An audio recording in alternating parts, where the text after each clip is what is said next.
Halo, assalamualaikum warahmatullahi wabarakatuh. Ketemu lagi di channel Indra Edu. Untuk hari ini kita akan belajar membahas soalan pembahasannya ujian sekolah SMP MTS mata pelajaran PPKN FAT 5. Ini adalah soal uraian dari nomor 41 sampai dengan 45, lanjutan dari FAT-FAT sebelumnya. Baik, seperti biasa, bagi teman-teman jangan lupa tekan tombol subscribe-nya, like juga komen, dan boleh share pada teman-temannya supaya kita semua bisa menebar manfaat yang lebih banyak lagi. Baik, kita mulai pada soal nomor 41, esai atau uraian ya. Perhatikan soalnya. Usulan mengenai dasar Indonesia merdeka dalam sidang pertama BPUPKI secara berurutan dikemukakan oleh Muhammad Yamin, Supomo, dan Insinyur Soekarno. Pada tanggal 31 Mei 1945, Supomo menyampaikan pidatonya tentang dasar negara. Pertanyaannya, tuliskan rumusan dasar negara yang diajukan oleh Supomo. Kita lihat jawabannya atau pembahasannya. Rumusan dasar negara menurut Supomo, yang pertama adalah persatuan, yang kedua kekeluargaan, yang ketiga keseimbangan lahir dan batin, yang keempat adalah musyawarah, yang kelima adalah keadilan rakyat. Nah, itu beberapa rumusan dasar negara yang disampaikan oleh Supomo.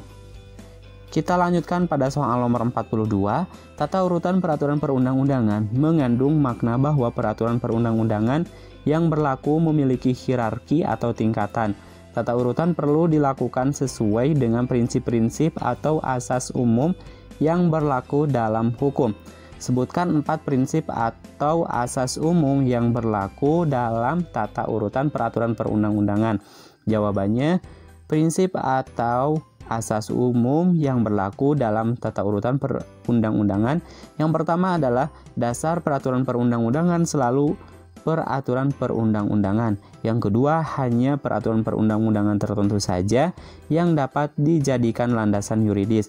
Yang ketiga, peraturan perundang-undangan yang masih berlaku hanya dapat dihapus, dicabut, atau diubah oleh peraturan perundang-undangan yang sederajat atau lebih tinggi.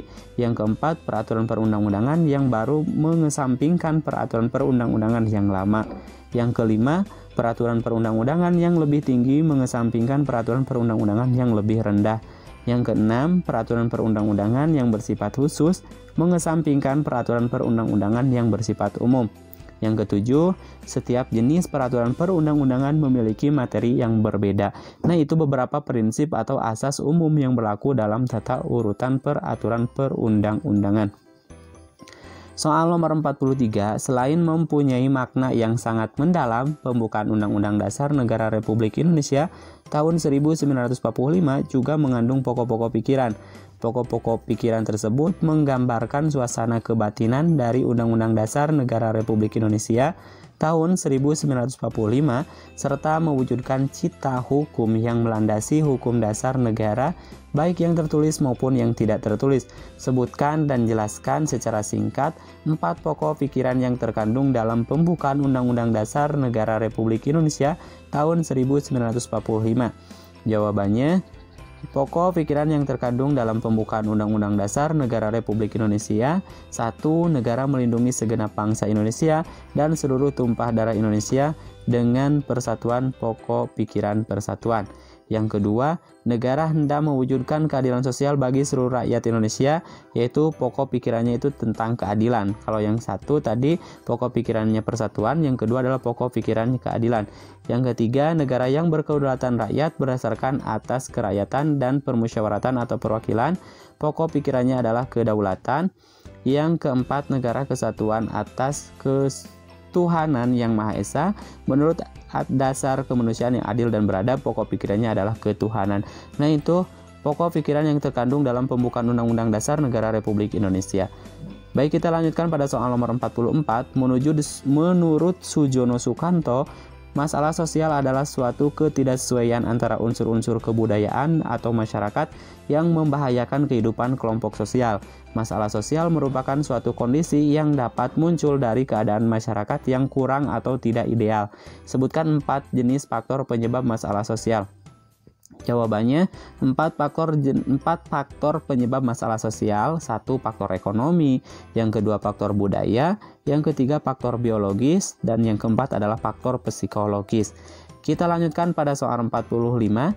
Membela negara itu bukan hanya tugas dan tanggung jawab dari aparat keamanan seperti polisi atau TNI saja, namun juga sekaligus kewajiban seluruh rakyat Indonesia dalam membela sesuai dengan kemampuan masing-masing. Membela negara harus didasarkan pada peraturan perundang-undangan yang ada. Tuliskan 4 dasar hukum yang mengatur tentang bela negara.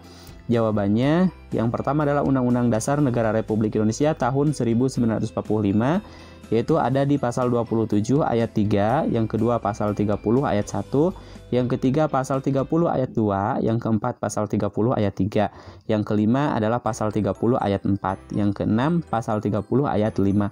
Yang kedua, ya, selain dari dasar hukum Undang-Undang Dasar Negara Republik Indonesia tahun 1945, yang kedua adalah ketetapan MPR, ya. Ketetapan MPR nomor 4 MPR tahun 2000. Yang ketiga adalah undang-undang, yaitu Undang-Undang nomor 2 tahun 2002, Undang-Undang nomor 3 tahun 2002, Undang-Undang nomor 34 tahun 2004, yang keempat Undang-Undang nomor 39 tahun 1999. Yang kelima, Undang-Undang nomor 23 tahun 2014. Nah, itu beberapa dasar hukum yang mengatur tentang bela negara.